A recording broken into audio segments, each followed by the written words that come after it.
very clear mismatch between what Brittney Griner was alleged to have done and what Viktor Bout did do or was proven to do.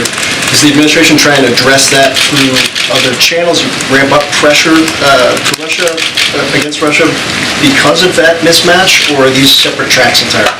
Well, from our perspective, if you look at the full spectrum of pressure that we've imposed upon the Russian Federation over the course of the last year, from financial sanctions to export controls to our very strong and sustained support for the Ukrainians in defense of their own homeland, we think that our record on pushing back on the Kremlin in all respects, and particularly insofar as Russia represents a threat to Ukraine and to our allies and partners, is unmatched in recent memory. So we take a backseat to no one when it comes to standing up against and pushing back against Russian aggression. We'll continue to do so, but we'll continue to do so with a single question: is it going to make people in the United States safer, more secure, and is it going to advance our interests and values?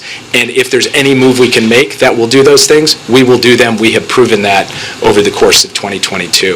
With respect to the question of whether we've had engagement with the Russian Federation on the Wheeling case, we will have an engagement with them this week. I won't say more about it because we are trying to keep that in sensitive channels, but that's the timetable. And we have had regular engagement, of course, along the way, and the next conversation at a high level will take place this week. Can I just real quick?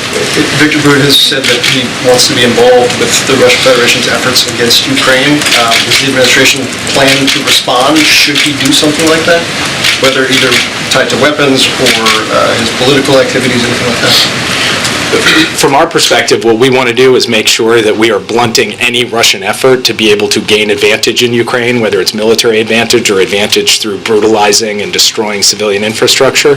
So our focus is going to be upon those things that actually represent a genuine threat to Ukraine and the people of Ukraine, not to comments that are made on television shows, and we'll continue to focus on that as we go forward. And for example, just last Friday we announced another $275 million in military support to Ukraine. We will have further announcements in the coming days. So we're going to look at what's actually happening in the air and on the ground in Ukraine, not so much as what's happening on the other air on television stations in Russia.